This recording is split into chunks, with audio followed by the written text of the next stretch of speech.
ಪಾರ್ಲಿಮೆಂಟ್ನಲ್ಲಿ BJP high drama, ವಿಪಕ್ಷಗಳಿಗೆ ಮಹಿಳಾ ವಿರೋಧಿ ಪಟ್ಟ. ಪಶ್ಚಿಮ ಬಂಗಾಳ ಎಲೆಕ್ಷನ್ಗೆ ಹೊಸ ಅಸ್ತ್ರ. ನಿನ್ನೆ ಮಹಿಳಾ ಮೀಸಲಾತಿ ಮಸೂದೆಗೆ ಲೋಕಸಭೆಯಲ್ಲಿ ಸೋಲಾಗಿದೆ. ಇದೀಗ ಬಿಜೆಪಿಗೆ ಇದು ಚುನಾವಣಾ ಬ್ರಹ್ಮಾಸ್ತ್ರವಾಗಿ ಸಿಕ್ಕಿದೆ. ಇದೇ ಅಸ್ತ್ರವನ್ನಿಟ್ಟುಕೊಂಡು ವೆಸ್ಟ್ ಬೆಂಗಾಲ್ ಚುನಾವಣೆಯನ್ನ ಗೆಲ್ಲೋದು ಬಿಜೆಪಿ ನಾಯಕರ ಅಸಲಿ ಪ್ಲಾನ್. ಹಾಗಾದ್ರೆ ಮಹಿಳಾ ಮೀಸಲಾತಿ ಮಸೂದೆಗೆ ಹಿನ್ನಡೆಯಾಗಿದ್ದು ಯಾಕೆ?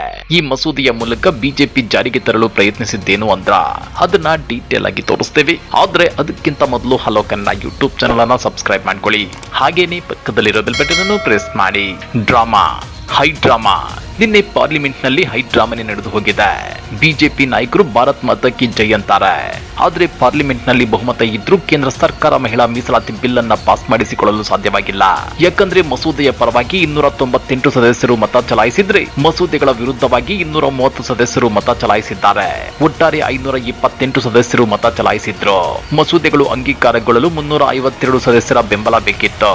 ಹೀಗಾಗಿ ಮಹಿಳಾ ಮೀಸಲಾತಿ ಬಿಲ್ಗೆ ಸೋಲಾಯಿತು. ಇದು ವಿಪಕ್ಷಗಳನ್ನ ಟೀಕಿಸೋಕೆ ಮತ್ತು ವಿಪಕ್ಷಗಳನ್ನ ಮಹಿಳಾ ವಿರೋಧಿಗಳು ಅಂತ ಬಿಂಬಿಸೋದಕ್ಕೆ ಬಿಜೆಪಿಗೆ ಬ್ರಹ್ಮಾಸ್ತ್ರವಾಗಿ ಸಿಕ್ಕಿದೆ.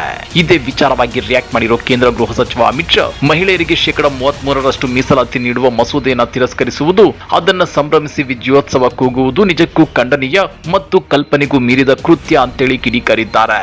ಇಲ್ಲಿ ಗಮನಿಸಬೇಕಾದ ಅಂಶ ಏನಂದ್ರೆ, ಈ ಬಿಲ್ ಪಾಸ್ ಆಗಲ್ಲ ಅಂತ ಬಿಜೆಪಿಗೆ ಮೊದಲೇ ಗೊತ್ತಿತ್ತು. ಹೀಗಿದ್ರೂ ಮಹಿಳಾ ರಿಸರ್ವೇಶನ್ ಬಿಲ್ ನೆಪದಲ್ಲಿ ಕ್ಷೇತ್ರ ಮರು ವಿಂಗಡಣೆ ಬಿಲ್ ತಂದು ದೇಶದ ಭೂಗೋಳವನ್ನೇ ಚೇಂಜ್ ಮಾಡುವ ವಿಚಾರದಲ್ಲಿತ್ತು. ಆದ್ರೆ ಅದು ಸಾಧ್ಯವಾಗಲಿಲ್ಲ. ಹೀಗಾಗಿ ವಿಪಕ್ಷಗಳನ್ನ ಮಹಿಳಾ ವಿರೋಧಿಗಳು ಅಂತ ಬಿಂಬಿಸಲು ಮುಂದಾಗಿದೆ. ಈ ಬ್ರಹ್ಮಾಸ್ತ್ರ ಪಶ್ಚಿಮ ಬಂಗಾಳದ ಚುನಾವಣೆ ಮುಗಿಯುವವರೆಗೂ ಇರುತ್ತೆ. ಅಷ್ಟೇ ಅಲ್ಲ, ಪಶ್ಚಿಮ ಬಂಗಾಳ ಚುನಾವಣೆ ಮುಗಿಯುವವರೆಗೂ ಕೆಲ ಮೈನ್ ಸ್ಟ್ರೀಮ್ ಮೀಡಿಯಾಗಳು ಇದೇ ವಿಚಾರವನ್ನ ರಂಪ ಮಾಡಿ ಬಿಜೆಪಿಗೆ ಮೈಲೇಜ್ ತಂದುಕೊಡಲು ಕೆಲಸ ಮಾಡುತ್ತವೆ ಅನ್ನೋ ರಾಜಕೀಯ ವಿಶ್ಲೇಷಣೆಗಳಿವೆ. ಇನ್ನ ಬಿಜೆಪಿಗರ ಈ ನಡೆಯನ್ನ ಕಟುವಾಗಿ ಟೀಕಿಸಿರುವ ಡಿಎಂಕೆ ನಾಯಕಿ ಮತ್ತು ಸಂಸದೆ ಕನ್ನಿಮೊಳಿ ಅವರು ಕ್ಷೇತ್ರಗಳ ಪುನರ್ ವಿಂಗಡಣೆಗಾಗಿ ಬಿಜೆಪಿ ಮಹಿಳೆಯರನ್ನ ಗುರಾಣಿಯಾಗಿ ಬಳಸುತ್ತಿದೆ ಅಂತ ವಾಗ್ದಾಳಿ ನಡೆಸಿದ್ದಾರೆ. ನಿನ್ನೆ ಪಾರ್ಲಿಮೆಂಟ್ ನಲ್ಲಿ ಈ ಬಗ್ಗೆ ಮಾತನಾಡಿರೋ ಕನ್ನಿಮೊಳಿ, ಗಡಿ ನಿರ್ಣಯವು ದಕ್ಷಿಣ ರಾಜ್ಯಗಳ ಸಾಮೂಹಿಕ ರಾಜಕೀಯ ಶಕ್ತಿಯನ್ನ ಕಡಿಮೆ ಮಾಡುತ್ತವೆ. ಹೆಚ್ಚಿನ ಸಾಕ್ಷರತೆಯ ಮಟ್ಟವನ್ನ ಹೊಂದಿರುವ ತಮಿಳುನಾಡಿನ ಮಹಿಳೆಯರು ತಮ್ಮ ಹಕ್ಕುಗಳನ್ನ ಕಳೆದುಕೊಳ್ಳಲು ಬಿಡಲ್ಲ ಅಂತೇಳಿ ಕಿಡಿಕಾರಿದ್ದಾರೆ. 2023ರ ಮಹಿಳಾ ಮೀಸಲಾತಿ ಕಾಯ್ದೆಯ ಜಾರಿ ಅಧಿಸೂಚನೆಯ ಸಮಯವನ್ನ ಪ್ರಶ್ನಿಸಿರೋ ಅವರು, ಈ ಕಾನೂನನ್ನ ಈಗಾಗಲೇ ಜಾರಿಗೆ ತರಲಾಗಿದ್ರೆ ಚರ್ಚೆಯ ಉದ್ದೇಶವೇನು? ನಾನು ದ್ರಾವಿಡ ಮುನೇತ್ರ ಕಳಗಂನ ಪ್ರತಿನಿಧಿಯಾಗಿ ಮಾತ್ರವಲ್ಲ, ಚುನಾವಣೆಯ ಸಮಯದಲ್ಲಿ ತಮ್ಮ ಮತಗಳು ಕಡಿಮೆಯಾಗುತ್ತವೆ ಮತ್ತು ಈ ಸಂಸತ್ನಲ್ಲಿ ತಮ್ಮ ಧ್ವನಿ ಕಡಿಮೆಯಾಗುತ್ತದೆ ಎಂದು ಹೇಳಲಾದ 8 ಕೋಟಿ ಜನರ ಪ್ರತಿನಿಧಿಯಾಗಿಯೂ ಮಾತನಾಡುತ್ತಿದ್ದೇನೆ. ನಾವು ಇಲ್ಲಿ ಮಸೂದೆಯ ಬಗ್ಗೆ ಚರ್ಚೆ ಮಾಡ್ತಿದ್ದೇವೆ. ಹಾಗಾದ್ರೆ ನಿನ್ನೆ ಅದನ್ನ ತಿಳಿಸುವ ಅಗತ್ಯವೇನಿತ್ತು?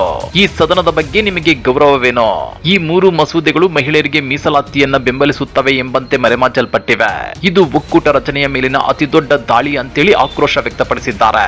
ಡಿಲಿಮಿಟೇಷನ್ ವಿರುದ್ಧದ ಡಿಎಂಕೆ ಕಪ್ಪು ಬಾವುಟದ ಪ್ರತಿಭಟನೆಯನ್ನ ಕಾಲ ಟೀಕಾ ಅಂತೇಳಿ ಟೀಕಿಸಿರೋ ಪ್ರಧಾನಿ ಮೋದಿ ಅವರಿಗೆ ತಿರುಗೇಟು ಕೊಟ್ಟಿರೋ ಕನ್ನಿಮೊಳಿ, ಕಪ್ಪು ಬಣ್ಣವು ಕಾಳಿ ದೇವತೆಯ ಬಣ್ಣವಾಗಿದ್ದು ತಮಿಳುನಾಡಿನ ಆಡಳಿತ ಪಕ್ಷವು ಈ ವಿಷಯದ ಬಗ್ಗೆ ಕೊನೆಯವರೆಗೂ ಪ್ರತಿಭಟನೆ ನಡೆಸುತ್ತದೆ. ಹಿಂದುತ್ವವನ್ನು ರಕ್ಷಿಸಲು ಇರುವ ಜನರಿಗೆ ಕಪ್ಪು ಬಟ್ಟೆ ಧರಿಸಿದ ಕಪ್ಪು ದೇವತೆ ಕಾಳಿಯನ್ನು ನೆನಪಿಸದಿರುವುದು ಆಶ್ಚರ್ಯ ತಂದಿದೆ. ಕಪ್ಪು ಬಣ್ಣವು ಡಿಎಂಕೆಯ ಬೌದ್ಧಿಕ ನಾಯಕ ಪೆರಿಯಾರ್ ಅವರ ಬಣ್ಣವೂ ಆಗಿದೆ. ಅವರು ಕೊನೆಯವರೆಗೂ ಹೋರಾಡಲು ಕಲಿಸಿದ್ದಾರೆ ಎಂದಿದ್ದಾರೆ. ದಕ್ಷಿಣ ರಾಜ್ಯಗಳಿಗೆ ತಾರತಮ್ಯ ಮಾಡುವುದಿಲ್ಲ. ಲೋಕಸಭೆಯಲ್ಲಿ ತಮಿಳುನಾಡಿನ ಪ್ರಾತಿನಿಧ್ಯ 39ರಿಂದ 59ಕ್ಕೆ ಹೆಚ್ಚಾಗಲಿದೆ. ಅದೇ ರೀತಿಯ ಶೇಕಡಾವಾರು ಪ್ರಮಾಣವನ್ನ ಕಾಯ್ದುಕೊಳ್ಳಲಾಗುವುದು ಅಂತೇಳಿ ಈ ಹಿಂದೆ ಗೃಹ ಸಚಿವ ಅಮಿತ್ ಶಾ ಹೇಳಿದ್ರು. ಆದಾಗ್ಯೂ ಅವರ ಹೇಳಿಕೆಯು ಸಾಂವಿಧಾನಿಕ ತಿದ್ದುಪಡಿ ಮಸೂದೆಗೆ ವಿರುದ್ಧವಾಗಿದೆ ಅಂತ ತಿಳಿಸಿದ್ದಾರೆ. ಹಾಗಾದ್ರೆ ಪಾರ್ಲಿಮೆಂಟ್ ನಲ್ಲಿ ನಿನ್ನೆ ಮಹಿಳಾ ಮೀಸಲಾತಿ ಬಿಲ್ಗೆ ಹಿನ್ನಡೆಯಾಗಿರೋದ್ರ ಬಗ್ಗೆ ನೀವೇನಂತೀರಾ? ಬಿಜೆಪಿ ವಿರುದ್ಧ ಕನ್ನಿಮೊಳಿ ನಡೆಸಿರೋ ಈ ವಾಗ್ದಾಳಿ ಸರಿ ಇದೆಯಾ? ಕಮೆಂಟ್ ಮಾಡಿ, ವಿಡಿಯೋ ಲೈಕ್ ಮಾಡಿ, ಶೇರ್ ಮಾಡಿ. ಇಂಥ ಮತ್ತಷ್ಟು ರೋಚಕ ರಾಜಕೀಯ ಸುದ್ದಿಗಳನ್ನ ಮಿಸ್ ಮಾಡದೆ ನೋಡಬೇಕು ಅಂದ್ರೆ ಹಲೋ ಕನ್ನಡ ಯೂಟ್ಯೂಬ್ ಚಾನಲ್ ಅನ್ನ ಸಬ್ಸ್ಕ್ರೈಬ್ ಮಾಡ್ಕೊಳ್ಳಿ.